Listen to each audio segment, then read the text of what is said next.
আসসালামু আলাইকুম। যাদের আপনার ফ্যাটি লিভারের সমস্যা, এই ফ্যাটি লিভার থেকে খুব সহজে কিভাবে মুক্তি পেতে পারবেন সম্পূর্ণ ন্যাচারাল এবং ঘরোয়া উপায়ে সেই রেসিপিটা আজকে আপনাদের আমি শিখিয়ে দিব।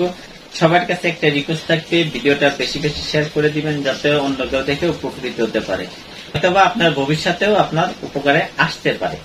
লিভারের আপনার নির্দিষ্ট কোনো ওষুধ নাই, সম্পূর্ণ ঘরোয়া এবং ন্যাচারাল উপায়ে আজকে যে রেসিপিটা আপনাদের শিখিয়ে দেব, টানা 1 মাস যদি কেউ সেবন করে ইনশাল্লাহ আপনার যত বড় ফ্যাটি লিভারের সমস্যায় থাক বা লিভারের যত প্রকার সমস্যায় থাক এটা আপনি স্থায়ীভাবে সমাধান করতে পারবেন। এটার জন্য যে সকল উপাদানগুলো লাগবে খুব সহজেই এবং হাতের কাছে পেয়ে যাবেন, কারণ সকল উপাদানগুলাই আমরা মশলা হিসেবে ব্যবহার করে থাকি।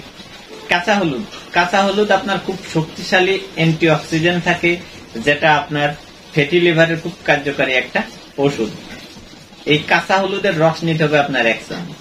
সাথে আপনার রসুন আপনার লিভারের ক্ষতিকর যে টক্সিন গুলা থাকে এটা দূর করতে খুব কার্যকারী ভূমিকা পালন করে, আর লিভারের কার্যক্ষমতা আরো দ্বিগুণ বাড়িয়ে দিতে সাহায্য করে। এই রসুনের রস নিতে হবে আপনার আধা চামচ।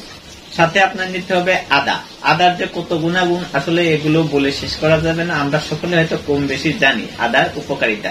এই আদা নিতে হবে আপনার 1 চামচ। 3টা উপাদান এক্ষেত্রে মিক্স করে সকালে একবার সেবন করবেন, রাত্রে একবার সেবন করবেন। কারো যদি আপনার এমনি খেতে সমস্যা হয় সাথে আপনার 1 চামচ ভিনেগার নিতে পারেন। একটানা যদি আপনি 1 মাস সেবন করতে পারেন ইনশাল্লাহ আপনার লিভারের যত প্রকার সমস্যায় থাক, ফ্যাটি লিভারের সমস্যায় থাক, খুব সহজে আপনি সমাধান করতে পারবেন। আপনার যে সবুজ শাকসবজিগুলো আছে এই শাকসবজিগুলো আপনার প্রচুর পরিমাণে খেতে হবে। সমুদ্রের যে মাছগুলো আছে, যে মাছে আপনার প্রচুর পরিমাণে তেল থাকে বা ডিম থাকে, এই মাছগুলো আপনার সেবন করতে হবে, অথবা এই ডিমগুলো আপনার সেবন করতে হবে। সবার কাছে রিকোয়েস্ট, ভিডিওটা শেয়ার করে দিবেন। আর যারা নতুন অবশ্যই পেজটা ফলো দিয়ে সাথে থাকবেন, আর যারা ইউটিউবকে দেখছেন অবশ্যই চ্যানেলটা সাবস্ক্রাইব করে সাথে থাকবেন। ভালো থাকেন, সুস্থ থাকেন। আপনাদের কোনো মতামত থাকলে অবশ্যই কমেন্ট করে জানাইবেন।